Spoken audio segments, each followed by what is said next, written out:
What's up, everybody, and welcome to a Wednesday edition of Morning Cup of Hockey presented by Bet365. Whatever your bet is, it's never ordinary at Bet365. And we are also presented by Perasso, the most complete choice for shaving and beard care, made in Italy since 1948. Perasso has been a staple of Italian culture and barbershops globally for 4 generations. So get 15% off at Perasso-USA.com with our promo code Hockey15. In all caps, Hockey15. That's Colby Cohen.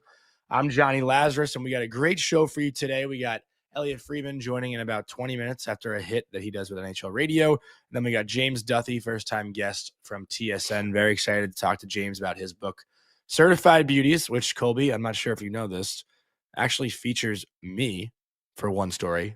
So we'll ask him about that and maybe take away his credibility for that. I don't know if you want to do that. But 2 great guests, big show. What? Is he calling you a certified beauty? No, I don't think he's calling me that. But we could ask him off the bat. That's my first question. I can't imagine. Yeah, I don't think so either. That. That actually is my first question off the hop. But 2 guests we're really excited for. Obviously, lots of things to talk about last night. I mean, we could talk about the Capitals winning 5 straight. They're 8-1-1 in their last 10. They're getting hot. Alexander Ovechkin has put up 17 points, I believe, in his last 12 games, which, again, just seems to be insane how him and Crosby continue to produce in their age.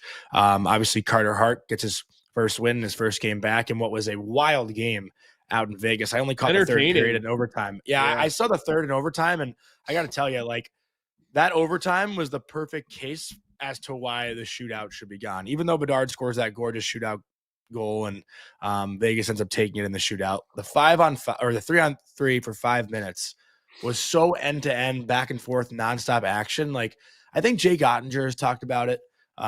Wanting to extend the OT to 10 minutes, and man, that would have been the perfect game for it.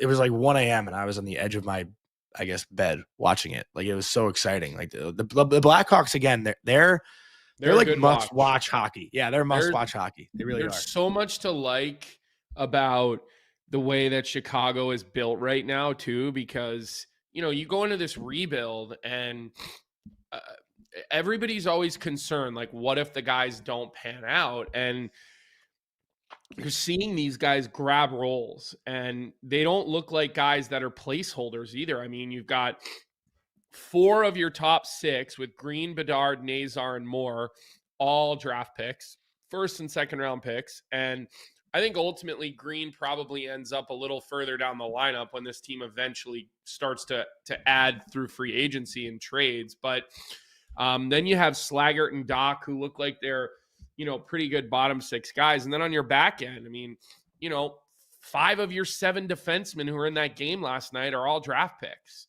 Mm-hmm. And they're all guys who look like they can play. These aren't, we're the worst team in the NHL, so we're just playing guys to play guys. I mean, they've all taken steps in the right direction, Johnny. So, and then Spencer Knight, I mean, he was the better goaltender last night of the 2.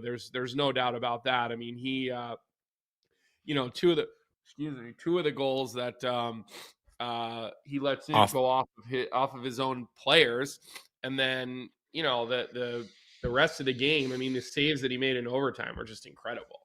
Yeah, that play that Mark Stone made in OT to strip the puck, I think, and then come in on a breakaway. It might have been Bedard on his back. Knight made a nice blocker save. I also left out at the top, and again, not on purpose, but Jesper Wallstedt, 4 shutouts in 10 games. I think 8-0-2 in 10 games this year. We'll probably get into more detail. We'll bring on maybe someone who covers the Wild tomorrow to talk about him. We don't have any guests lined up for tomorrow's show, so that's something we can work on. I've been talking with Derek Stepan a little bit. He's become a good friend of the show. One of my best friends, obviously, as all you guys like to say. So maybe we can hear from Derek Stepan and talk about the Minnesota Wild tomorrow, because they've been buzzing. They've been really good as of late. And I don't think I've watched them nearly enough to talk in depth about how good Wallstedt's been. Not sure if you caught that game against Edmonton last night, but it sounds like he was really impressive yet again. Well, I turned it on right as the first goal went in. And the only goal, basically. It was just a clean one-timer off of a face-off with a little flyby screen, which Skinner's got to have that. There's just no other way to to put it. Then he locked it down the rest of the way. And but I watched a good chunk of the Islanders Tampa game. And it's another good win by the New York Islanders. I mean, again, a game where they had a number of chances and they just look a lot faster. It was funny. Like Mayfield, the way that he plays now, he looks like he's aged. I mean, just the way that he skates, I feel like he's lost a lot of fluidity. Like, I know he's always been he's a big guy, but I remember him just moving a lot better. And watching him last night, I mean, he's efficient, the way he gets up and down the ice, but it's just like kind of funny to see how his game has aged in the National Hockey League. I did miss live, at least the Horvat goal. But again, I said the other day, I mean, the game that they lost, who was it, to Washington, the Islanders? Yeah, Like, they were I felt dominant. like They were dominant. I felt like they outplayed Washington, and Logan Thompson just continued to come up with saves. So then, the hockey gods, as you pointed out, they do always correct those things. And I'm not saying they were gifted one last night, because, like, again, they played well again last night.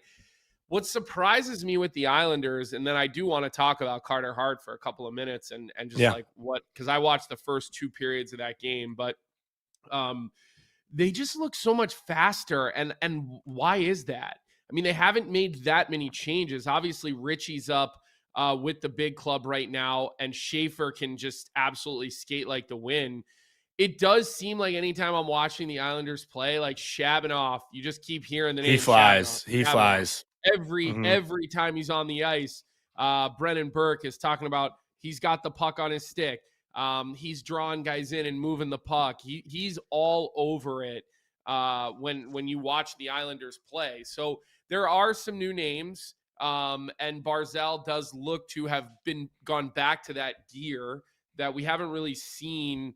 And I know Islanders fans will yell and scream at me and say we have seen it. He just hasn't had anybody. No, this is with. different. This is different. This is a different Barzal. This to me looks, higher up the level than we've seen, the last couple of years. And he looks like he's sort of gone back to that level where, okay, get on my back, guys, and I'll make you all better. And I will push the pace of, this team to a point where it's going to drag everybody else into it. And we have Ariel in the chat saying she thinks Barzal should come off the first power play.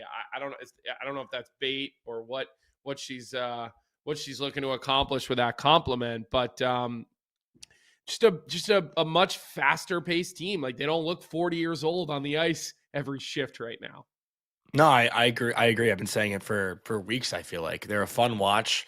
To your point too, with Brendan Burke, they're also a really fun broadcast. Like, I love watching the Islanders broadcast. Shannon Hogan, Thomas Hickey, Cal Clutterbuck, Brendan Burke, they do a great job. They make the game engaging. They keep it fun. And again, like guys like Jonathan Drouin they add this year. I think Simon Holmstrom is, one of the most underrated players in the NHL too. That doesn't nearly get talked about enough. He's a guy who's been a PK menace. He has moved up and down the lineup. He's got a lot of speed. He's got a lot of sneaky skill. Like, he's a guy I think the Islanders have high hopes for.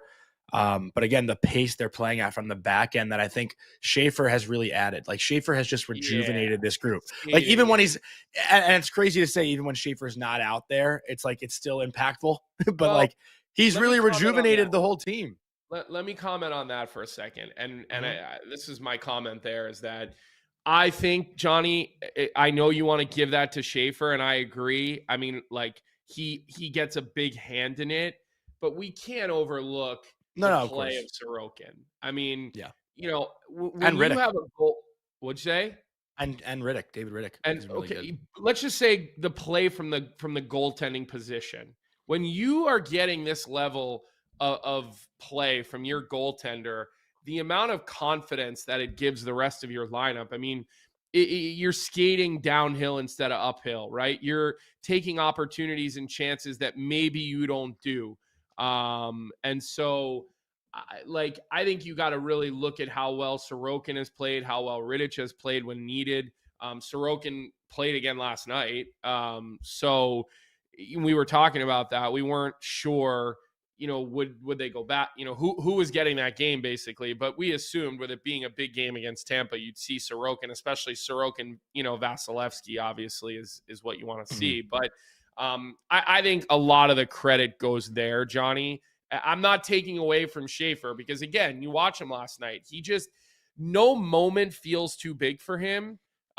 He just wants the puck, and you're right. Like the quickness that he skates with is pretty impressive. So it's a good win for the Islanders. Like I said, they should be on a little bit of a streak right now with their wins, but they didn't get the results against Washington. It was the other night. Yeah. Also a big win for the Rangers. Obviously have to address that. They played their best at home last night and they got a win I thought they deserved, even though their power play goes 0 for 5 with the 5 forward unit. I wasn't a fan of it. They got one good rep late in the game, but I think the biggest thing, and Colby, we did have someone compliment me in the chat, so I want to say thank you to whoever it was. I didn't see it, just kind of skipped by as I'm looking. But JT Miller has a pretty brutal turnover in the third period. Wyatt Johnston and Mikko Rantanen come down on a 2-on-1 and give the Dallas Stars a 2-1 lead after Dallas hadn't had a shot on goal in the third period. And the Rangers find a way to boost their captain up, right? Like your captain makes a mistake. He's been super hard on himself. Will Cooley finds a way to tie it late in the game with 6 forwards on the ice. And then Gavrikov obviously wins it in overtime. But, we give JT Miller a lot of criticism. He gives himself a lot of criticism. And that could have been a game last night where after the game, the quotes you're hearing from JT Miller are like, it's on me. I haven't produced. I have a bad turnover there. Like that easily could have been how the game went or how the post game went. And I think just leaving the Garden last night, the Rangers had one, I think they had 2 wins at home, but leaving the Garden last night felt like it was almost, I don't want to say back to normal from a few years ago, but like it was the first game you could actually walk out of there feeling good about and feeling proud about if you are a Ranger fan. Not sure if you caught any of it, but I just wanted to mention that. I knew you were there, so I purposely didn't. There were too many other interesting games to watch. Like I said, I had that Islanders Tampa game on. I was sort of bouncing around, like not necessarily like I was watching Toronto, Florida, because they were 30 minutes staggered on their start times. And boy, Austin Matthews is just like he's lifeless right now. I don't know. I know they won, but I mean that shorthanded goal they gave up, and there were some other plays that are just making their way around the internet. Something just is so off and wrong with Austin Matthews. It's that shorthanded goal, they're talking, 5 forwards, and it's just, I was texting with Zach and Vic about it, like just the lack of effort on that goal. I mean, it is so problematic. Like you get the win, yeah, and you needed the win. Florida, like you don't even recognize that team right now. You really don't. I mean, they're just. I got to be honest. I haven't been anxious to turn Florida on. Verhaeghe not playing again. He comes out last night because he's expecting a child with his wife. I forget if they said it was a boy or a girl, but yeah, this is the shorty. This is after Toronto goes up and they've got Cowan and Matthews, and then of course after this they take Cowan off the power play. But like Matthews' effort here, you just watch him go into the corner on this 2-on-1, and it's just like, look at 34. Like, okay, let me just stand. Let me watch. Let me stand. Let me watch. I mean, I'm sorry. Like, it's just not good enough. It's just not good enough. Like, that's unacceptable, Johnny. I see a problem with that right there. Yeah, I agree. Again, like, it feels like even though Mitch Marner and Matthews are still separated, they're still getting the same exact criticism. And that's something I want to go into, Colby. But before we change gears here, just a quick word from our sponsor, Bauer and the Bauer Pro Sharpen Advantage. This at-home sharpener gives you the ability to sharpen your skates with pro-level precision at the touch of a button. Leveraged by decades of progressive innovation, this machine is designed to be as automated, precise, and convenient as possible.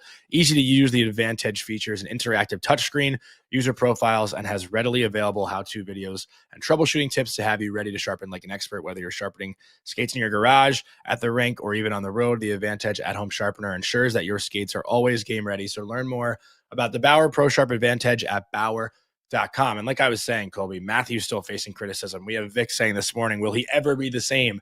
And last night, there's an article written about Mitch Marner saying how he's already been disappointing in Vegas. Like, these two guys they can't escape it, it seems like. For Marner to have until they win, they won't until they win. They won a cup. They just or at least perform in a playoff, maybe, or have a huge like a run in the playoffs. By the way, I see people in the chat, Dila Presti, saying Matthews can't be captain of Team USA or whatever. I'm just telling you right now, he's already the captain. They're not changing the C's and the A's. I know that for a fact. So I'm not happy about it either, De La Presti, but I could tell you right now, I like that's not changing, unfortunately. So I just wanted to address that. And like to go to Marner, first period, because I watched the first two periods. First period, Marner was a passenger. He really was. And honestly, that game started with neither team managing the puck very well. We were kind of talking about it early, like the Barbashev goal, which I don't know if you all in the chat saw the Barbashev goal. He banked it off a Wyatt Kaiser skate. I forget who was going to the net. That it was Bowman. You'd think he's looking for Bowman, which is kind of how it appears. There, like you can't argue it, but I actually make the case in the argument, and I think that he was trying to potentially bank that off Kaiser. I think it was a play where I think you're crazy. He's looking and he's, sort of sees, okay, I have my guy going to the net, but there's also skates right there. He's looking that way the whole time. I think Barbashev looks at that play and I think he's saying, you know what? Two things are going to happen. One of them's going in the net. I don't think this was a completely, I'm trying to think of the right word here. Like, I don't think this was completely. You don't think it was like an accident? I don't think that this was dumb luck. I think that is a completely purposeful play. And I think that, again, you're putting it to an area where something's going to happen. But I think in his mind, the way he stared that down, I think he's thinking bank shot might work here. That's truly my opinion on that play. I think if I said this, and I feel like our chat will agree with me, you'd be like, Johnny, you're giving him too much credit. Like, I always praise the little things that I think NHL players do, and you always tell me it's routine. Like, I think in this instance, Bowman is I'm not like his sticks. I'm not giving him an award. I'm just saying I think you're giving a little too much credit, though. You think he put that off the skate on a 2-on-1 on purpose? I think these are the best players in the world, and I think that these guys do things. They are very routine for them, things that it's hard for you to probably wrap your head around at that speed. But in my opinion, watching that, I think that there was more to that than dumb luck. That's what I think. Improvise 10-13. If Johnny said that about Cooley's goal last night, it's pandemonium. 1,000%. I didn't see Cooley's goal. Okay. So. Okay. Well, either way, if I was raving about let's put Lafreniere in that situation. Rave about Tyler Seguin flipping a puck to a fan in warmups. See, how this is what take you serious. How can I take you serious when you do that? What the fuck are you talking about? What do you mean? I'm just saying you're trying to flip we're having a conversation. We're crazy. We're having a conversation. You make it about completely something else. It's part of what happened there. We're having a conversation, and you take something that's so irrelevant and make it about something completely else because you know that I'm like proving you wrong. You're not proving me wrong. It's like a crutch that you have. This is my opinion, Johnny. My opinion is that I think Barbashev here's the Cooley goal. Makes that play. Here's the Cooley goal. Watch. Cooley just tries to throw it on net. It banks off to Smith's pad. There's no way. He's even probably throwing it backdoor to Lafreniere. Like, there's no way that's on purpose. He is trying to throw that backdoor to Lafreniere because NHL players make plays like that. You push a puck around the net, good things are going to happen. No, the Seguin comment was so stupid. Like you're so annoying for I don't even see honestly. how those two plays. There's like I don't understand the comparison. Between it's just if I said Cooley did it on purpose, the Coyle play. If Cooley made the pass that hit off Kaiser, and I said that was on purpose, you'd be like, you're such a fucking Ranger homer. Blah, blah, blah, blah. You'd be that's what the response would be. Are you a Ranger homer? Is that a fair comment? For sure. Okay, so I don't like. Again, you're dragging this somewhere where I don't know. Okay, I'm dragging it somewhere. You brought Tyler Seguin into it. I have no idea where you're going with this. Right, back to the Rangers. I'm calling out a play that it was a comment in the chat more than dumb luck. It was a comment in the chat that I was addressing that was proving the point that you were having wrong, and then you brought in Tyler Seguin flipping a puck in warmups. So let's move on. No, because let's move on because let's move on. Let's move on because this won't be enjoyable for anybody. So let's talk about an actual real topic that happened in the game or happened in that game last night in Vegas, because I know there are going to be people who probably have issues with it, but it's just what we have to talk about because Carter Hart is now in the NHL. He won Vegas a game last night. We have to discuss it. I understand that there are people who are going to be sensitive to it, and I respect that, and I want to address that. And everyone who doesn't want to like Carter Hart has every right to not like or root for Carter Hart. But we have to discuss it. He's in the NHL. This is something that we're going to have to talk about. Carter Hart, I thought, had a really good overtime last night. He helped them win the game. And listen, Vegas needs goaltending. They do. So what did you make of Carter Hart's performance last night in his first game? Obviously, you know, the goal he gives up in the first period or the giveaway he had to Bertuzzi, you know, first game stuff. That is a completely, I mean, we're going to talk about Carter Hart, the hockey player, and that's reality. Carter Hart, you know, is you can hate him, you can wish against him, but he's a goalie in the NHL and he's a story right now. He hasn't played a game since 2024. And you know, it's like it's a story, plain and simple. In a league where there's not always a lot of stories, this is a story. And what I would say here is that I thought the first goal of the game was not a good goal. It looked to me like some rust, which I think is fair, you know, to for a guy who hasn't played in the NHL for 2 years. I think that he was faced with some really difficult saves early in that hockey game because I don't think Vegas managed the puck very well. But I did think it was interesting after the first goal, the Camos went right to Bruce Cassidy. And I've said this before, Bruce Cassidy's tough on goaltenders. I mean, he's not a real forgiving guy. A lot of coaches will kind of stay off the goalies and let the goalie coaches deal with the goalies. Bruce Cassidy is definitely that's definitely not his style. And look, I thought that the Bedard goal was a great shot. You'd still like to see him have it. Sick. That was dude. I think that's a goal in any league. That was sick. He put it in the perfect spot. I think it was a great shot, but I still think from where it is, I'd still like to see him have it. But as the game went along, Hart looked a little more comfortable. He made saves in overtime, as you talked about. I didn't see overtime. I went to bed after the second period, so I didn't see the third period in overtime. But you know, from watching the condensed game this morning, it looks like he had some work to do. And so, like, I'd say, like, it was a decent outing for him for his first game, not having played in 2 years. And will he be the answer to their goaltending issues? I have no idea. It's the one position that I don't have a feel for. Like, can you get your timing? How long will it take to get his timing back? How long will his leash be with Bruce Cassidy, a guy who generally doesn't give many people a very long leash? I don't know the answer to any of those questions, but, you know, he's back. He gets a win. He makes some saves when he's called upon. And you just kind of have to see where it goes. Like, and if somebody has a crystal ball, great, but we certainly don't. Yeah, and again, like, this is something that we'll just have to talk about throughout the year when we're going to talk about the hockey player, and that's it. Like, it's that simple. But we do have Elliot Friedman waiting, so I do want to bring him on here. But before we do, I want to give a quick word from our sponsor, Uber Eats. Uber Eats is enabling fans to maximize their fandom all season long with exclusive game day deals on the app, from game day eats to paper plates and napkins.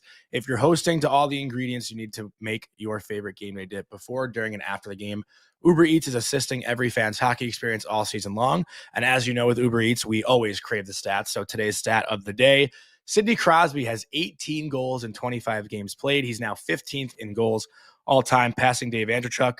So we can stop with the trade talks for now, can we? I don't know, Elliot. What do you think? I have to be clear. This is one of my best friends, Elliot Friedman. Welcome back to the show. It's good to have you. You know, first of all, I owe you guys an apology. I overslept yesterday, but I got to tell you, Colby went to bed after the second intermission last night. That is weak sauce, man. You Fair stay enough. up until the games are over, Colby. Especially that one. Listen, my daughter got her ears pierced the other day, and so, like, nice. It's been like 3 a.m. coming into my room telling me, "Dad, my ears hurt." So I'm like, "Hey, second period, I gotta get out." But I hear you. But at least I admit it. All right, I'm not gonna fake it on the air. I'll at least admit it. That's true. Like, you know what? Like Matt Marchese from our place, who claims he watches games when he's at the Christmas party or holiday party. Like, at least you're not a phony like that. That's good. I like that. Well, honestly, Elliot, that's the one thing about our chat that we love. Like, they keep us accountable. If we're talking about games, Yeah, like, they are the first ones to know that we didn't that's watch right. that game. So we Yeah, got to be honest when we're not watching, because we know we're going to hear it from the couple thousand people that are tuning in. I So get yeah. that too. Believe me, Johnny, I totally understand. I'm sure you do. But with all that, Elliot, obviously there's a lot of different teams you can look at right now.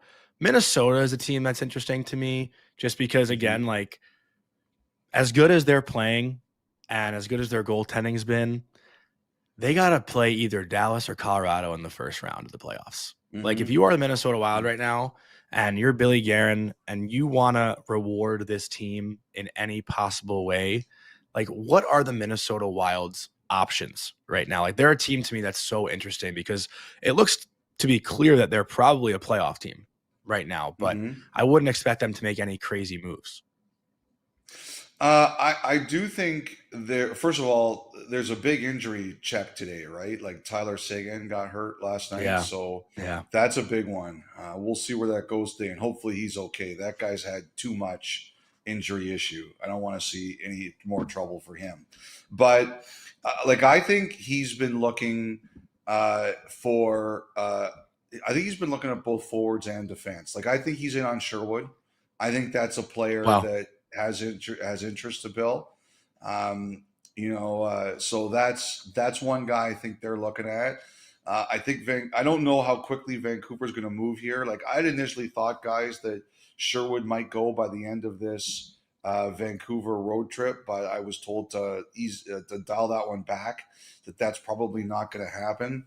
And I've heard that Vancouver's asking high, as they should. Like, they should ask high and see if somebody says yes. So that might be a bit of a slower process. I'm also not sure if Minnesota there would be thinking about him as a rental or a player they would try to keep. So, but I do think Sherwood is one. I do think Minnesota is one of the teams that Sherwood's in on, and we'll see where that goes there. But I think he's looking for a player with some edge, and I also think he's been looking for a defenseman with some edge. Now, it might have changed. I haven't spoken to them in a couple of weeks. But I know that earlier in the year, they were concerned that their blue line wasn't playing, quote unquote, mean enough. And, we'll see if their feelings have changed on there. But, I thought, last night they gave up, 30-something shots. I still thought they were pretty good. I thought Wallstedt was pretty good. When you leave Edmonton, when you give up 30 shots to Edmonton, you win 1-0. You kind of say, start the bus, let's get out of here. But I still thought they competed pretty hard. So I don't know if he's still looking for the D with edge, but he's definitely in on Sherwood. Johnny has a pretty big love-hate relationship with the Minnesota Wild. We had their management team a couple of summers ago now, calling him out face-to-face when we were in Vegas, like giving him shit in a loving way. And then Chris Kelleher has since come on the show a couple of times, and it's been good stuff, honestly. So, I owe him a text. I'll say a couple things there. Number one of your coworkers, Jeff Merrick, has a great line. He says, "Dogs don't bark at parked cars," right, Johnny? So if you weren't doing something that didn't annoy people, they wouldn't do it. And the other thing is, I've learned this about Bill Guerin over the years. Bill Guerin is a guy's guy. You probably wouldn't like it if he isn't giving it to you, like on some level. So I remember a couple of years ago, I did a shoot with him where we played pool against each other, and I had him beat, and I choked at the end. I missed a winnable shot for the 8-ball, and he hit another ball, and he hit the 8-ball to win. And he always says to me, like, "Hey, remember when you had me beat and you choked?" So that's a good sign when you get that from Guerin. Well, while we're talking Billy Guerin, Colby and I were talking about, I don't know if it was yesterday or Monday, Colby, but we were talking about Tage Thompson. And obviously his fit for Team USA. I don't want to ask you about if Tage will be on Team USA or not, but you can ask. I don't have problems with that. Well, we know you're on the Canadian side, so I don't know if you're going to give us the honest answer. Yeah, I'm looking at those USA stars at Colby, and it's just grinding. I'm like Peter Griffin. You know what grinds my gears? Seeing that first thing in the morning. But we got to ask Buffalo again, like full transparency. After the third game of the season, we had Matthew Barnaby on the show, and I said the Sabres season is over and it's October 10th. So we owe them an apology as well. But with Tage, we haven't seen Tage Thompson play a playoff game yet. I think No. that's something that is that hockey fans are starving for.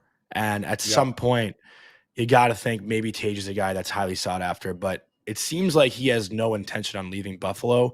Have you heard anything in regards to Tage and the Sabres? Johnny, that's something I check probably every few weeks. And I do think that we'll see if Buffalo is really out of it at the end of this year and they keep sort of battling, like right now they're on a good streak, right? So they refuse to give up. And again, I think that's credit to their players. It would be easy to give up and they haven't. I've checked and I've been told no. Like he hasn't asked out. He hasn't asked out. Is he frustrated? Yeah, but I think everybody there is frustrated, including the fans. But he hasn't asked out. I always believed that this was a year where, unless they were completely out of it by the deadline, the conversation would be at the end of the season. And, because I think at the end of last year, during last year, like both Dahlin and Thompson had kind of indicated they really needed to see improvement this year. Like this year had to be better. And, I know there were some rumors that last year that maybe Dahlin wanted out right away. Those weren't true. I don't think he'd given that short a timeline, but I think both players had indicated they wanted this year to be better. And so I always check in, especially after the year started the way it did. I just don't think that we're at that point right now. And so at this point in time, I think Thompson remains focused on the Sabres. The other thing too with Dahlin, he had a really difficult time in the summer with his fiance when she got sick, and the Sabres were among several people, including the league and the Players Association, who really took good care of them. So I think he, remembers that too. So I don't think right now there's anything to that, and they're on a little good streak right now, so you kind of leave it alone. Mm-hmm. Yeah, I think that's always one. And, we've been having a lot of this conversation, Elliot, about the relationship potential fallout with some of these big name guys and their GMs or their coaches. Like we were talking about what happens if Adam Fox isn't on the Olympic team or JT Miller, and then they got to go back and play for Mike Sullivan. Yep. And what happens in, Doug Armstrong's case, who's the general manager for the Canadian team. And again, I think we assume Binnington and Parayko are on that team, but neither of them has had a great season. And it sort of opened the larger conversation. Like, how do they decide between body of work and who's playing really well? Because that's just not something any of us can really truly know that aren't talking to the GMs like you are every single day. Colby, I think that's a great question. And I've seen a lot of examples over the years where that affects something either way. Like, I think in a lot of ways, it comes down to the strength of the person making the decisions. And, I used to see it a lot at the World Juniors. I remember some cases where players or coaches took players on their team who hadn't had a great year or a great camp. And it really depends on how that player plays at the tournament. I'm not going to name the coach because, we had a big blow up over it once. But, there was a coach for the World Junior team who took a player once. And like at the time, the player wasn't playing very well and there was grumbling. And then the player, as the tournament started, the player played very poorly and it really affected their team. It really blew up their chances at winning the gold medal. And I think people wrestle with that all the time. Like Steve Yzerman and I have had our battles, but one of the things that I really respected about him was initially, remember, in 2010 or 14, he didn't take Martin St. Louis, right? And eventually St. Louis got put on the team because of injury, and he played a big role and won a gold medal.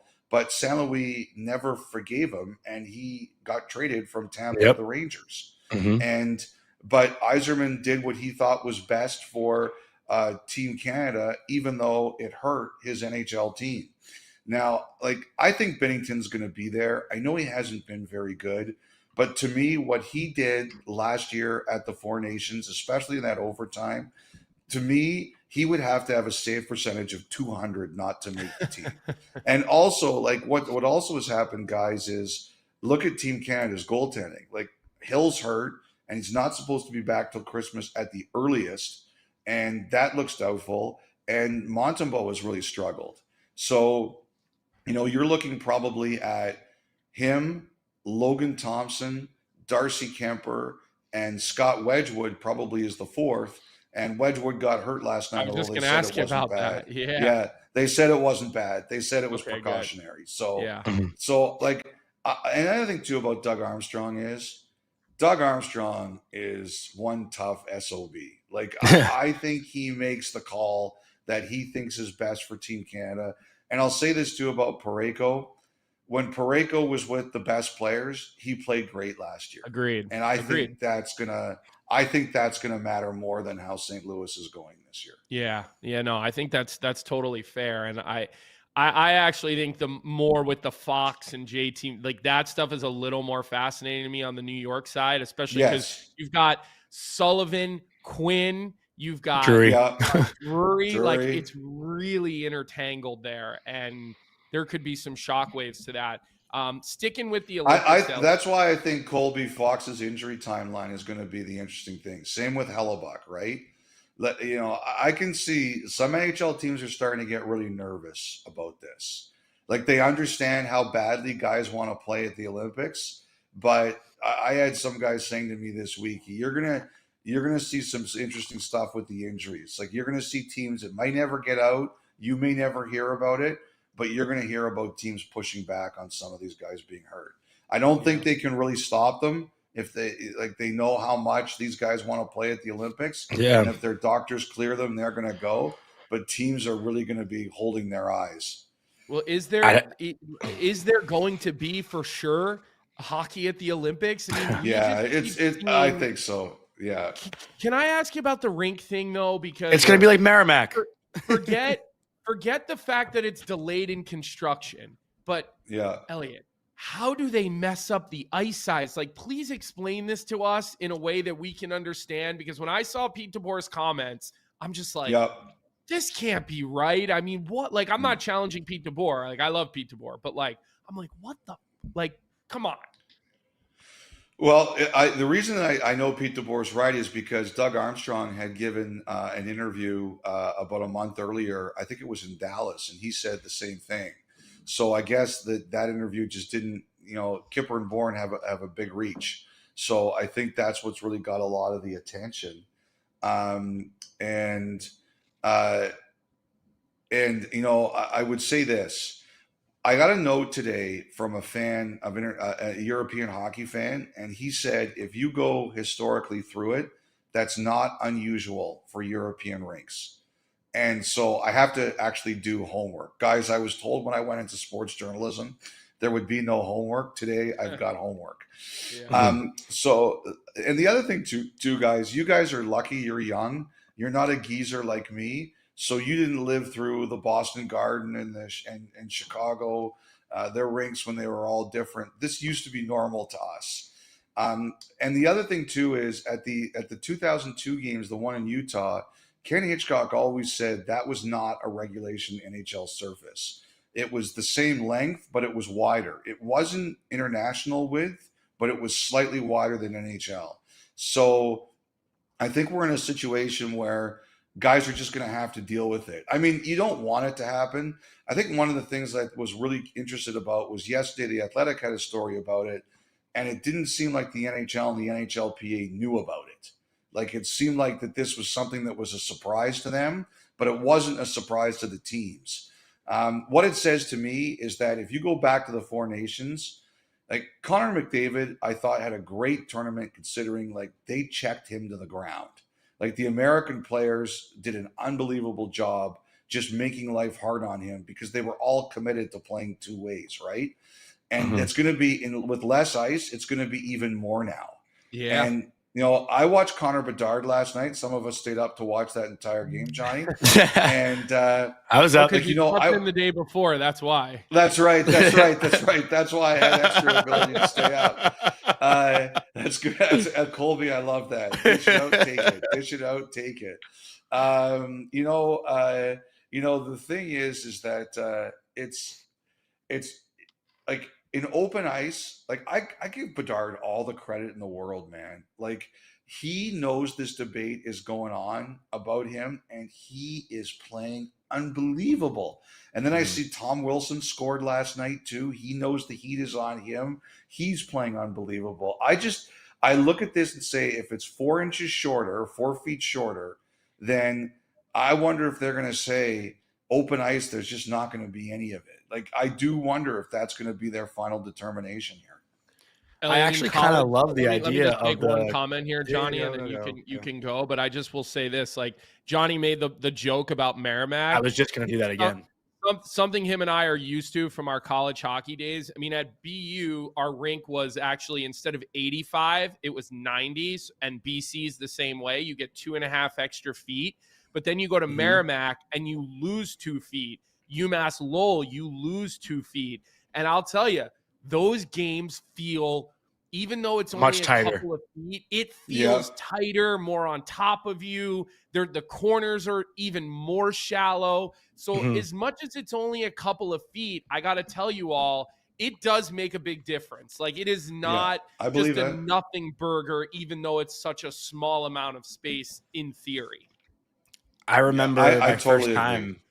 at Merrimack, I hop on the ice for a warm up, and I was a right-handed shot, so I'd always come down the right side of the net and then curl towards the boards. I almost skated right into the boards, like after I took my first shot in a warm up. Like, that's how tight the corners were. I was like, holy shit, how am I going to play out here? And, you know, obviously I ended up going -3, took 2 penalties, and I never played again for UMass. But that place gives me nightmares. But I kind of like the idea, honestly, Elliot. You mentioned, you know, Boston Garden and Chicago. Like, I know MLB stadiums are all different dimensions, right? Like, they all kind of had their own like home field advantage. I don't hate that idea in the NHL if like each rink was different. I kind of like that idea. Like, let the home teams have a little bit of an edge. Yeah, I'm all for that. Don't be all cookie cutter. Don't be cookie cutter. Have uniqueness to your arena. 100%. Put the penalty boxes on the side of the home team's bench. Put the other team's bench on the other side. Really, like, no, I'm for that. Yeah, that's BC. BC does that. Yeah, they're doing college rinks. That's what they do at Boston College. That's how BU was built, Elliot. Like, the penalty boxes are next to the home bench and across from the away bench. I mean, that's purposeful. Of course it is. I like it. I'm all for that. I love it. I mean, I used to do a lot of basketball, and after doing NBA, I used to love covering a game like in a high school gym where everything was packed on tight of you. Like, that's what that should. I 100% am with that. I am really impressed. I really love stuff like that, and you know what? I think that'll just add to the greatness of this tournament, as long as tiles aren't falling on people as we're skating and playing the games. Yeah. Elliot, I need to see a video of you taking a 3-pointer. There was a time I could shoot, Johnny. That doesn't exist anymore. Johnny, what's that show about? It was just on Netflix. I watched it with my Running wife. Point? Where the Running Point? No. Where the Kristen Bell is dating the rabbi, but he plays in the Nobody wants this. Great show. What do they call that basketball team? The Matzo Ballers. The Matzo Ballers. That's you, Elliot. You were on the Matzo Ball. Hey, man, I like matzo balls. I don't know if I am one, but I like them. That show's great. I love that show. All right, listen, last one for me before we let you go, or Johnny might have one more for you. There's been all this Quinn Hughes discussion going on, and I know you've talked about it. You wrote about it. You know, you had it on your show, and you've probably been being asked this question left and right. And my question for you, because like I see Detroit people in here in our chat today, and there's always Philly people in our chat, and I've been kind of saying from the get-go, if you expect to get him, you're not getting him for all unproven assets. You're going to have to part ways with a Lucas Raymond or a Matvei Michkov or one of those types of guys. That's just my opinion. That's all I'm saying. And that's what I want to ask you is like, am I crazy to think that Vancouver is going to say, if you want our 26-year-old franchise elite superstar, you're not just going to get away with unproven assets? Like, what is the ask-ish? And I know, again, this is hypothesis, but your ears to the ground. What is it going to take, let's say, for a team like Detroit, if they were going to step up and acquire Quinn Hughes? So I don't think, first of all, your hypothesis is not wrong. It's not going to be unproven assets, but I don't think it's going to be a Mishkov, unless for some reason Philly wanted to do that. I don't think it's going to be something like that, and I don't think it'll be Lucas Raymond, unless for some reason Steve Eiserman wanted to do that. I think that the challenge here for Vancouver is that the longer this goes, the more it tips to Hughes, right? In terms of the leverage, like you always have to take a look at the clock. And when you're earlier in your contract or you're earlier in your service time, the leverage is more towards the team. But the later you're in your service time or the later you're in your contract, the leverage flips more to the player. You know, Quinn Hughes is 2 years away from unrestricted free agency. The longer that goes, the more the leverage tips to the player, and it affects what a team can get for him. So, unless, like I said, unless a Philly or a Detroit decides they wanted to trade a Raymond or a Mishkov in this deal, I don't see that being the case. But I do see legitimate NHLers going in return for that. And the one thing that Detroit has that Philly doesn't is they have a center. And I do think when I rank the teams and I say who can do this and where would Hughes want to go, I would say Detroit's very high on my list. And the big challenge with Detroit, and don't forget, Jim Rutherford and Steve Eiserman did a deal out of nowhere a couple years ago, and that was Philip Roenick. And so I always look at that. Who's done deals together in the past? Who's done deals together quietly in the past? Like Eiserman's a vault. Nothing gets out of him. But can you see him not being interested in Quinn Hughes? Can you see Quinn Hughes not being interested in Detroit when the time comes? So I think they're very legit. And Detroit has centers and centers who can play in the NHL. And I'm not talking about the depth guys. I'm talking about, probably I think everybody can figure out who I'm talking about, although I don't like to name names. So, like a guy who would make sense in that deal. And so I think Detroit is a team to watch. And, one thing that they've made very clear, Vancouver, is they have to get another center. They need somebody to play behind EP40.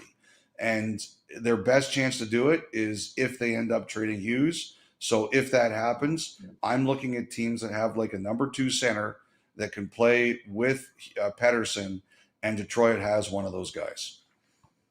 I just know Quinn loves Manhattan, so not going to put that off. Yeah, I know there's been a lot of I know there's been a lot of Rangers rumors. I think this I think the one thing that's going to be interesting to me is I think it would be East. I think there's a few really good candidates there, but whatever control Vancouver has, it's going to be we need a center. So I always look at these deals and say, where does a center come from? And that's why I think Detroit's very legit. Elliot, thank you so much again for taking the time today. We love you. You're one of my best friends for a reason. I'll explain that joke to you off air. But thank you so much for taking the time this morning. We really appreciate it. And hey, no worries, guys. And again, I'm really sorry about yesterday. No, it happens to me like once a year when I'm overworked, so I apologize for it. No worries. All No right. worries at all. Talk to you soon. You heard it. You heard it from the captain of the Take care, Matzo Ballers, Elliot Friedman. Great appearance as always. Great pickup on that.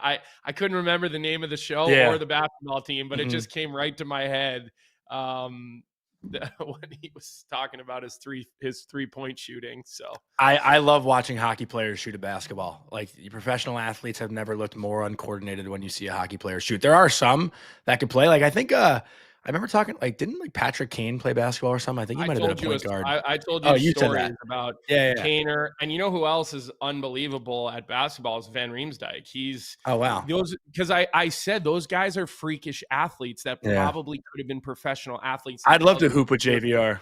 As in other sports, and I'm not suggesting basketball would be that sport, but Kane was an absolute assassin when we used to play high school or driveway hoops and have like our little 2-on-2 and 3-on-3 tournaments.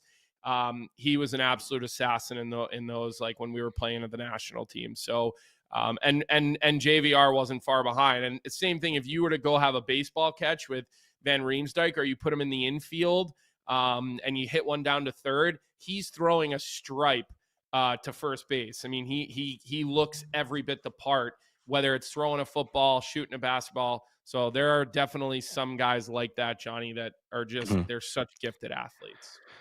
Well, Colby, I'm very excited for our next guest. I don't think I've actually ever met him in person, but I've been talking with James Duthie for quite a bit. So before we bring on James, just want to give a quick word from our sponsor, JP Wisers. Just in time for the holidays, the perfect gift for the hockey and whiskey lover in your life has officially arrived. JP Wisers, the official whiskey of the NHL, is rolling out the brand new 10-year-old NHL gift pack built for fans who want to celebrate the game in style. Inside, you'll find a bottle of JP Wisers 10-year-old Canadian whiskey, an NHL team cocktail book, team-branded glassware, and a hockey-inspired stir stick to complete the set. And the best part? Each pack includes one of 32 collectible NHL team cocktail glasses, so you can grab your favorite team or start collecting all 32 this season. This holiday, give the gift of great whiskey and even better hockey memories with JP Wisers. And with that, very honored to be joined by James Duthie. James, how you doing? Good, boys. How are you? I am good. I actually want to give a very important question off the bat that's actually not even for you. This is actually for Colby and our chat. So just hang tight with me for a second, James, okay? Your book is called Certified Beauties. My name is mentioned in your book. Does that lose credibility? That's for Colby or me? That's for Colby in the chat. Listen, I would say this, as long as he didn't call you a certified beauty, I'd say it's probably okay and it's on sides. And he's too smart of a guy to actually think that, Johnny. But I'm sure we're going to get the backstory from you here, James, right? About why Johnny has made his way into your book. Well, it's pretty simple. The goal is to sell books. And so you want the biggest names in there. So it's like Crosby.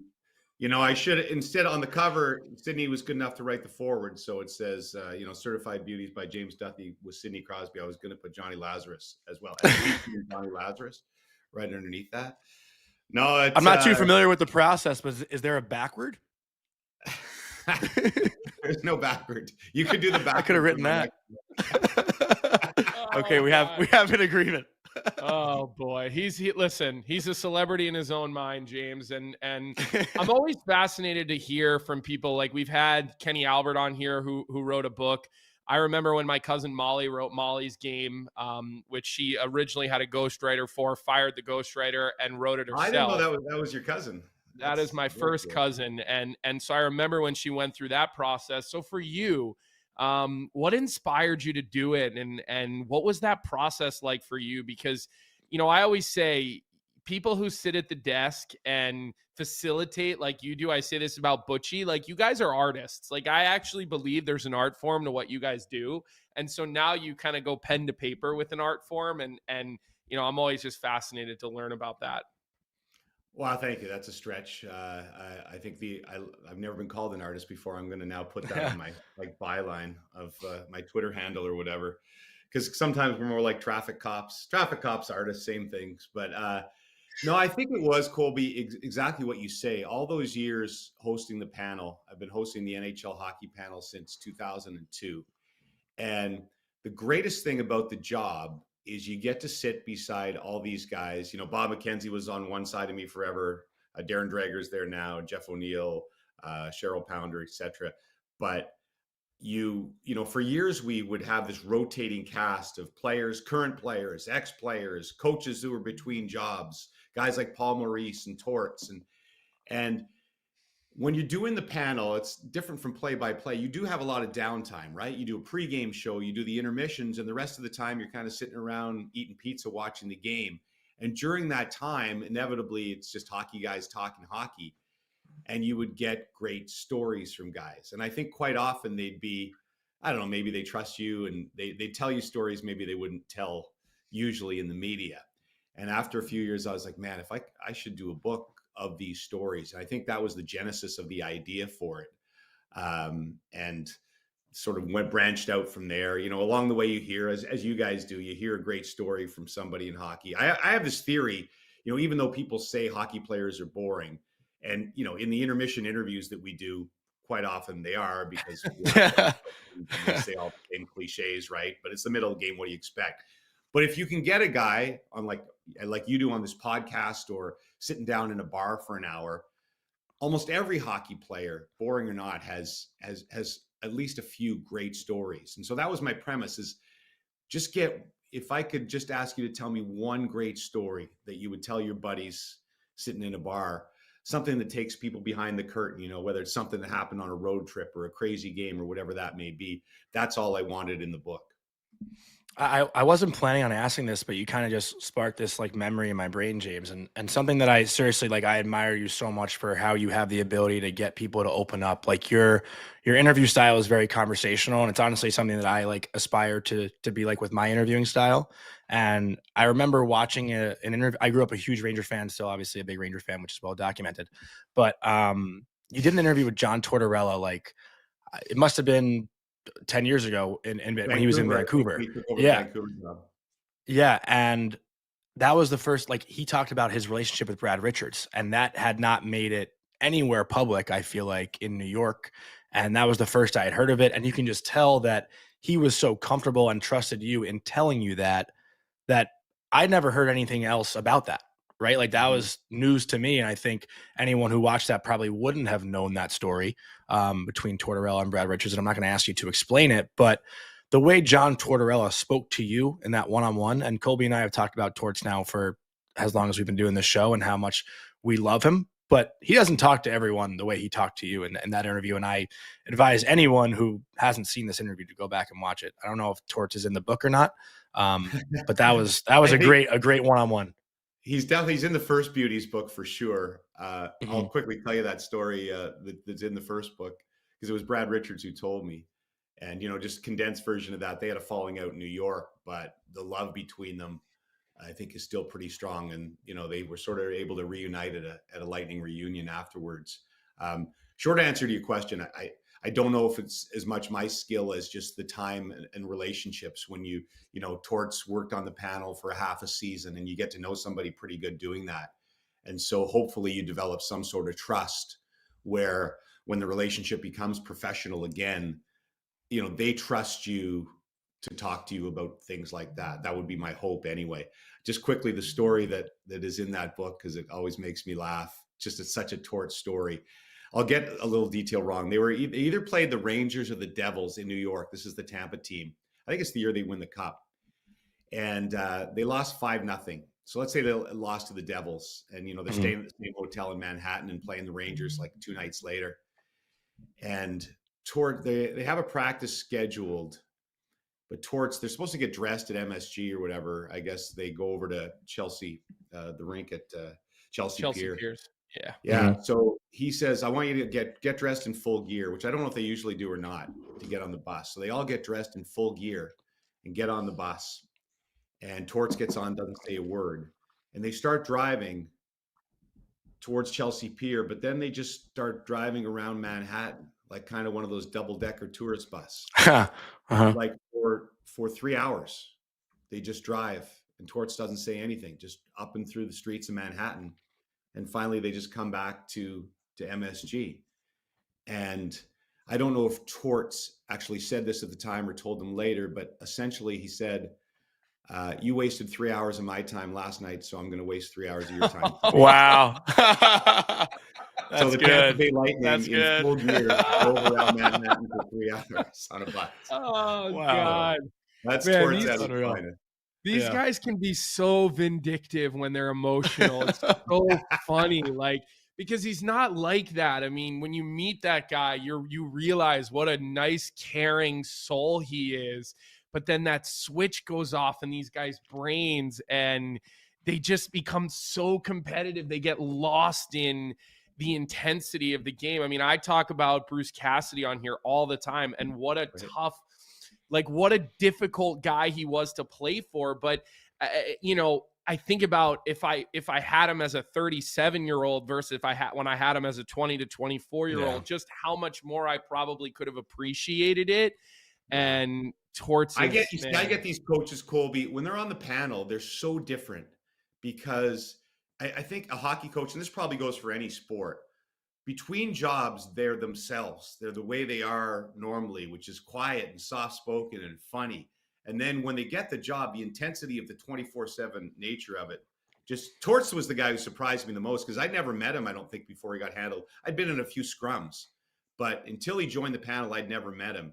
And he was it threw me. We went out for dinner before our first show, and he was so soft spoken, and I think he was definitely out to prove to people that he wasn't that raving lunatic you saw in the top 10 list all the time. Yeah. With with all the Brooksy quotes and so on and so forth. In fact, my favorite quote from Torts, we were sitting watching a game one time, it was second or third night, and he said, "Man, guys, I love this, man. Like sitting around with you guys talking hockey, watching the games, eating pizza. I love this. I just wish we didn't have to do the TV part." You know? Oh, he hates the that job. part. Yeah, the job. Here. The hockey And guys. if you No, just want to come hang out with us, fine, but you're not going to get paid. But That's Butchie funny. says the same thing. Just cherishes the time that they spend together off the air, and he really, I love him when he's on ESPN. When he's with Levy or he's with Butchie on ESPN, because he's comfortable with those guys. I think that he's great. I think he's great for TV. I'm always interested in what he has to say. When he says something that I vehemently disagree with, I sit there and I go, okay, I respect this person so much. I gotta be more open to thinking about it maybe differently if he's saying it like that, because he's had such a long run as such an impressive coach. But Yeah, he got really mad at me for something the panel said last year, maybe sent me a text. It was pretty angry, but he always ends his text the same way, with "Hope your family's well" or "Love to your family," and the quiz sucks. So he could be angry and go on this rant, but he always ends with "Lots of love to your family" and the quiz sucks. That's awesome. Well, speaking of the panel, I wanted to ask you this because I know you do the quiz, and I know yesterday you guys on the quiz and on the panel were talking about McDavid and MacKinnon, and Right. you asked all your colleagues that question, but you didn't weigh in. And I'm curious for your point of view here, and I want to know what you think about MacKinnon and McDavid, and has MacKinnon surpassed McDavid, or maybe it's just this season he surpassed McDavid. I'm Right. not sure. So first of all, a lot of people think that I am the quiz master or whatever. When I'm out doing book signings and such, it's always, "Hey, quiz master." And I guess because I ask the questions, I get that. I do not write the questions. I've said this numerous times. There's a guy named Steve Dryden who is this Larry David lookalike and acts like Larry David too, who used to be kind of our boss. He's semi-retired now, but all he does is the quiz. So he literally obsesses about the quiz all week. And he's a very, very smart hockey guy who asks some really good nuanced questions. So I am just the messenger of the quiz master, basically, when I ask these questions. And he proposed that one a couple of weeks ago, and I actually fought him on it. I said, the quiz is too reactive. You can ask this all the time. You could ask every day, who's the best player in the league right now? And it could change. It changes week to week by who's ever hot, right? And I said, this is too reactive to Nathan MacKinnon being on a hot streak. But I think he wore us all down. And I do feel it was, a legitimate question, particularly in the way it was asked. Personally, I'm not going to say that McDavid's not the best player in the world anymore, just because MacKinnon's off to the crazy start that he is. But I will say, I do feel for the first time, maybe in 5 years, that at least that's a legitimate question. Like, you can make a definitive case that MacKinnon is the best player in the NHL, not just by the stats, because obviously he's been the best player in the NHL this year, but you could make a case that he is at least equal to McDavid. Now, like I said, if you were to ask me the question, James, who is the best player in the world? Who would you take? If we were having if the NHL was a road hockey game and I have first pick, I'm going to take Connor McDavid, but I might think twice about it for the first time in a few years with Nathan MacKinnon out there. So that's I don't know if you feel that's ducking the question. I guess my answer would be, I still think it's McDavid. I'm not going to be swayed by a month and a half of hockey, but MacKinnon is definitely the closest thing. And I would listen to any argument. Like, I think it's a valid question for the first time in a long time. Yeah. I want to ask you about the beginning of the book. I think you mentioned how you wanted it to be something that parents and kids could both read, so you didn't want to have the stories with a ton of F-bombs in there, because obviously it's a family-friendly book, and it's all about highlighting the beauty of hockey culture, right? But with that, Is there one story that you're dying to tell that you left out of the book because maybe it was a little too inappropriate? Yeah, because we You know, can we I can really swear on haven't- this We show. can say it dude. on here. Yeah, we can No, swear on yeah, this I'll show. tell you one that I'll tell you one that I left out. First of all, I really haven't left out hardly any. First of all, anything. Some of them might have been a little racy, and I cleaned them up a little bit. Uh, I think I said it in the book. I broke out in a cold sweat after the first book came out because I had parents writing me saying, "Oh, my 8-year-old loves your book, and we're reading it every night as bedtime stories." And my hamster wheel started turning in my head of all these, semi inappropriate stuff and all the swear words in the book. And so I kind of said, "Please, parents, I don't mind the kids reading the book, but maybe read it first. Maybe do redactions, like they do in the FBI files, where you black out certain things." But I think I can truly say that everybody can read it. There's nothing too Mhm. wild and racy in there. It's a lot of really fun stuff. But one of the players, I don't want to say his name, and maybe at some point he'll tell the story publicly. But one of the players who's still playing in the league told me a story about he had been a healthy scratch a few times in a row and was unhappy about it and was supposed to play, and then coach told him he was a healthy scratch the morning of a game. So he was kind of in an FU mood and went back to his hotel and I think ordered 2 buckets of beer. So you get like 6 beer in each bucket, and drank 12 beer in the afternoon, just, sort of languishing in his sorrows. And then somebody pulled up hurt and they called No. him and say, "You're playing tonight." And so he said he was completely buckled for the first 40 minutes of the game playing. And it's a funny story, but I do care about these guys when they're giving me Yeah. stories and taking the time to, as we talked about earlier, trust you and share.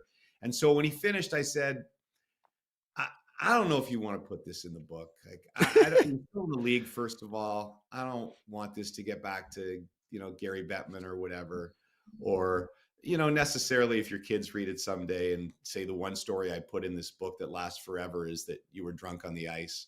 So that's one that I left. Yeah, it's not a good look. Yeah. That's a rarity because, guys edit themselves, I think, to an extent, but most of the stories are super fun.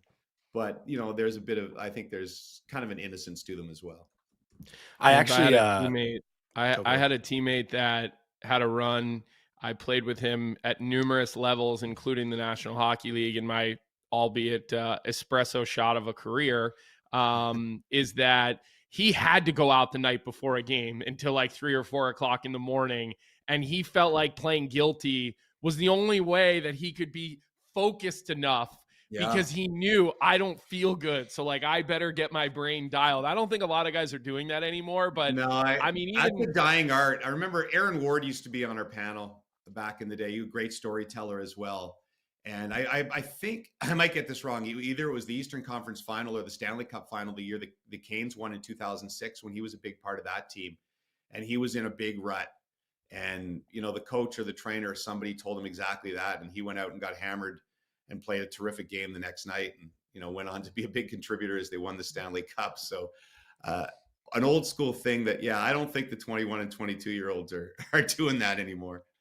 Mm-hmm. I just had one more like in regard to that too. Like obviously in this writing process, you got to call a lot of people, you got to sit down with a lot of people and talk to them one-on-one and hear stories firsthand, right? So you can write it.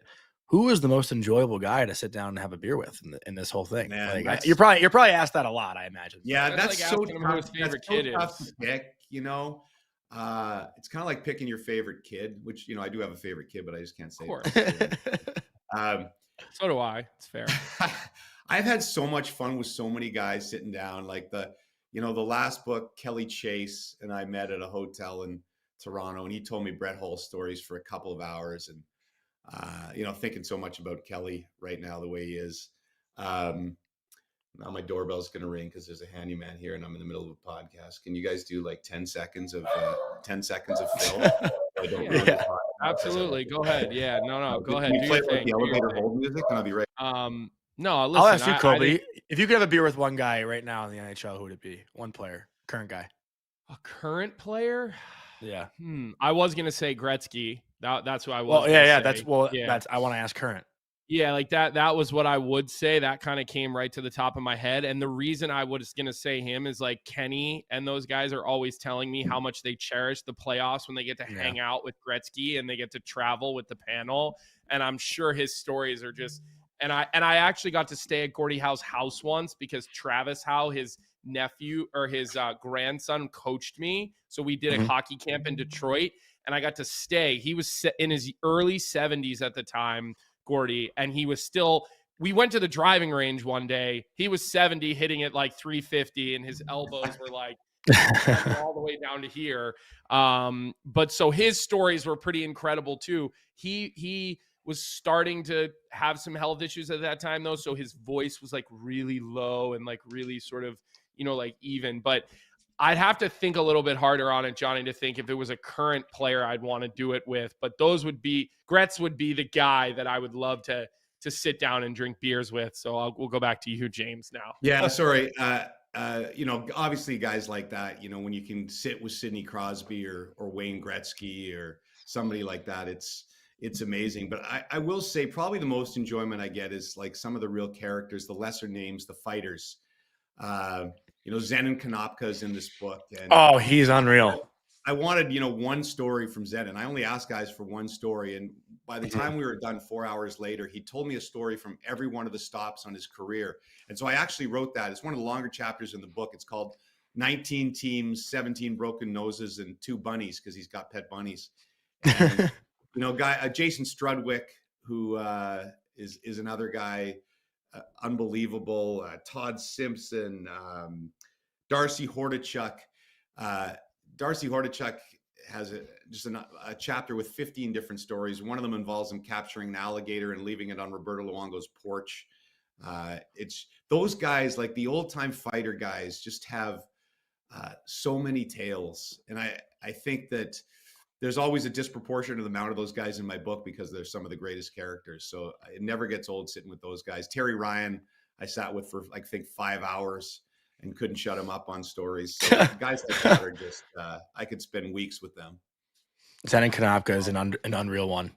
He was at that pro athlete golf tour this summer, Colby. He was hilarious the whole time.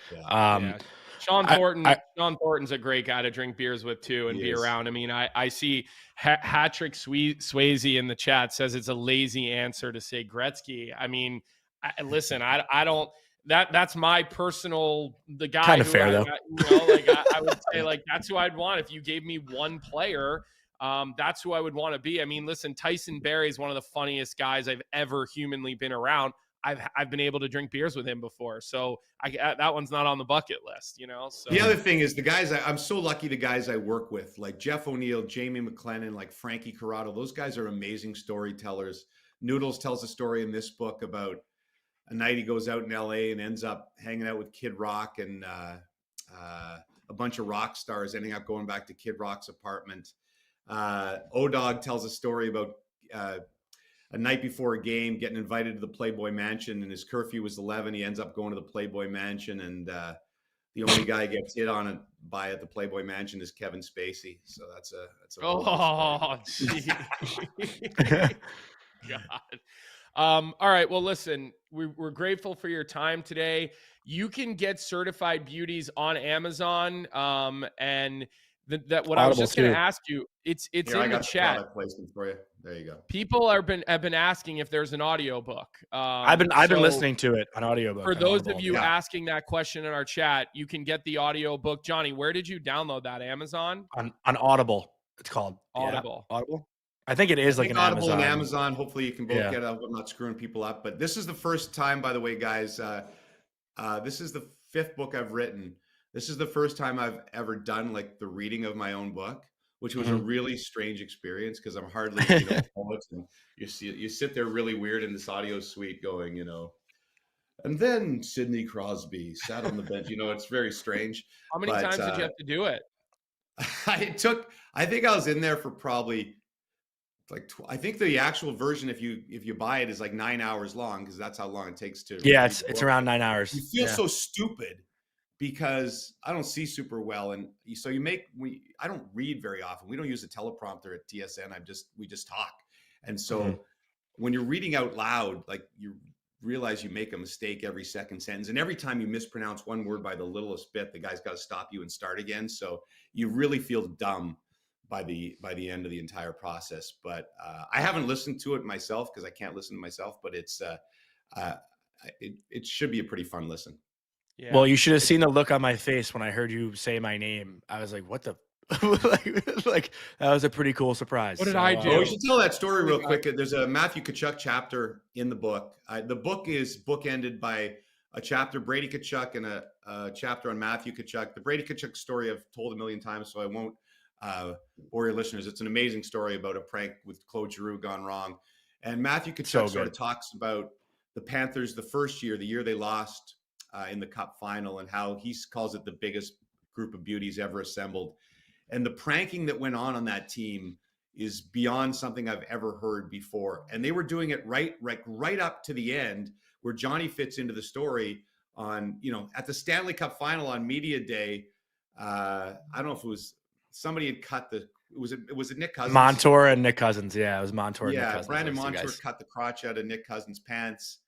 And Matthew had done the same with Radko Gudas by mistake, which if you're going to make a mistake, don't cut out the crotch of Radko Gudas's pants. But I was just blown away by, like, Game 7 against Boston that year in the first round. They were hiding each other's sticks before warm-up. So the guys were late going out for warm-up. And this is Game 7.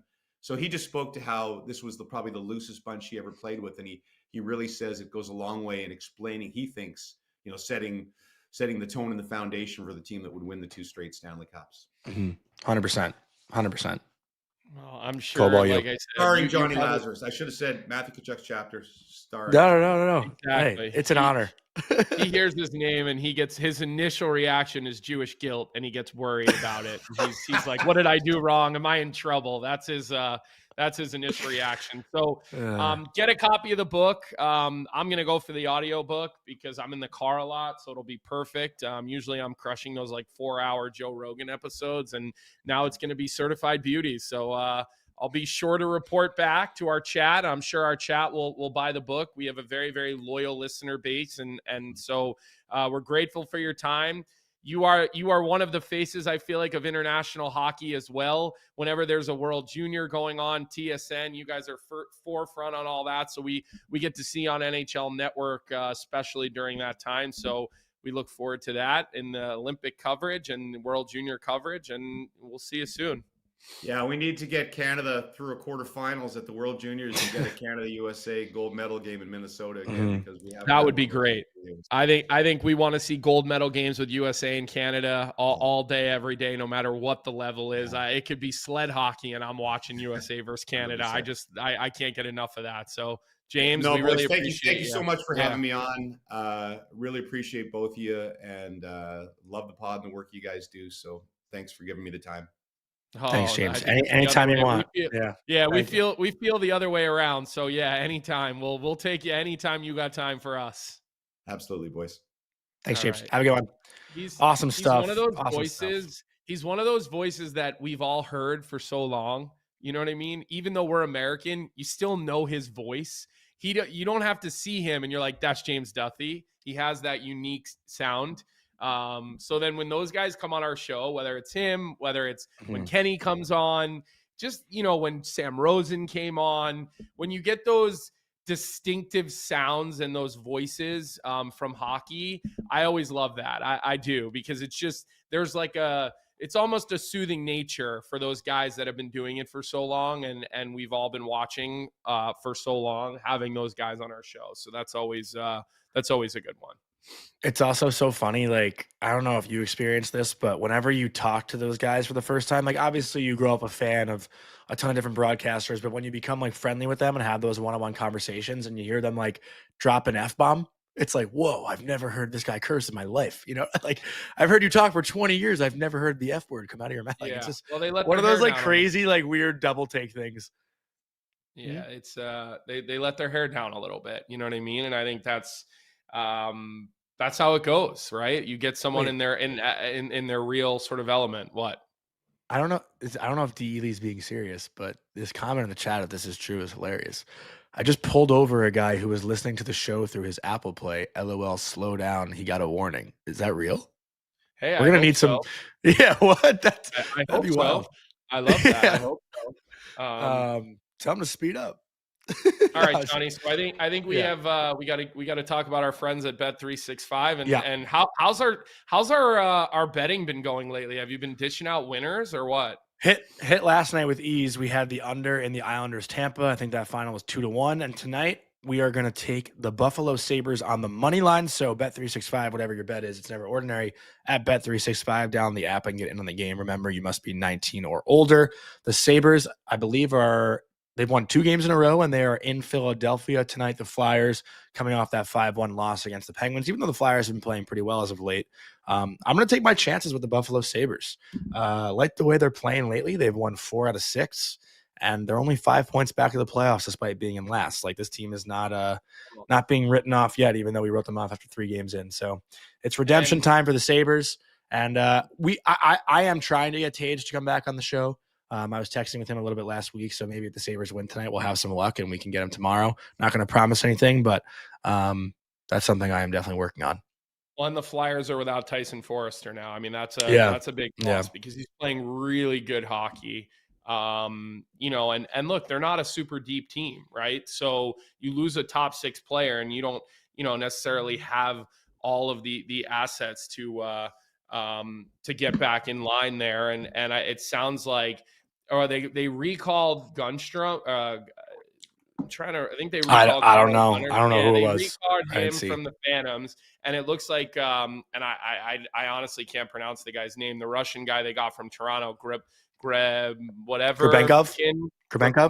Yeah, he's going to get an opportunity within the top 9.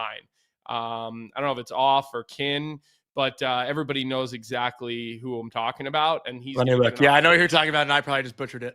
Grebenkin.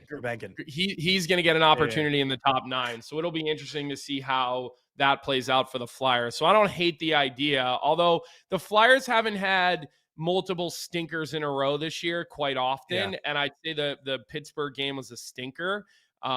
So Colby is clearly Oliver's support human from General Soreness in the chat. I think he's my emotional support dog for sure. So hand up just saying Grebenkov was like so like it's just well Kin Kov. I mean, you're on the right track. And Kadri to the Flyers rumors will start from Randy Workman in the chat. What I would say here is you got to look at who the Flyers have to offer and wonder, is that something that they want to do? They do seem like they want to make moves right now, and they're not looking as far out to the future, but are they really going to part with like Nesbitt? Maybe Lachenko if a team is interested in him. He hasn't been able to crack the code yet to being a full-time NHLer. So great show today, Johnny. We had 2 really good guests. It was good to get Elliot. Obviously, we covered for him yesterday, and we said scheduling conflict. He outed himself, and we were able to rib him and have a little bit of fun with him for that. We will have him hopefully one more time before the year's end, and then after that, we'll kind of see what's on the docket, and we'll kind of go from there. You said maybe Tage Thompson tomorrow. I was thinking I could text Reamer and see what his situation is like for tomorrow. I don't know. They played last night. I don't know if they play again tonight or not, but I can check in with him to see. I do know we're due for a Jackie Redmond appearance in the league. Just, I mean, we got to see what the pulse of that fan base is looking like and where things are at with the Toronto Maple Leaf faithful, because I do feel like Jackie is always a good representative of that. So we will see. And if not, those are all people we'll work to get to next week. I do want to check in with Kyle Davidson as well. And I want to have Barstool Chief on here because the Blackhawks are worth talking about. Like, they are worth talking about with 100%. They're a team that is going to continue to be interesting. And I do kind of agree. Like, I do ultimately, at the end of the day, I think Connor Bedard has done enough to put himself on that team, but I don't think he's going to be on that Canadian Olympic team. I think he's going to end up the odd man out, especially now that we've learned that the ice surface is going to be even smaller. And so, we'll see what happens there. And Dean Youngblood, we're not talking about Mickey Redmond. We're talking about Jackie Redmond, just to clarify that. You might be joking, by the way. I'm seeing the chat moving pretty quickly here out of the corner of my eye. But give us a like on today's episode. Make sure you go to the audio downloads, Spotify, Apple Podcasts. Leave us a review on today's show, right? Go on, review the show. Some people came for Elliot today, I'm sure. Some people came for Duffy today, I'm sure. So leave a review. Let us know what you think. Leave us comments on the YouTube stream once the show is done. And what's today, Johnny? Is it Tuesday today, or are we already at Wednesday? Wednesday. Yeah, wow. Five So games tomorrow will be our last show of the week. So we will try to bring some heat and heading into the weekend. Yes, you all got your Oliver appearance today. As I say his name, he looks over at me. He's always laying here with me. It's usually just imagine. It just depends what time my daughter wakes us up in the morning. Will depend on how tired he is and if he's willing to get up and grace everybody with their presence. So we hope everybody has a great day. Thanks for rolling with us, and we'll see everybody back here as we always do, 9 a.m. tomorrow.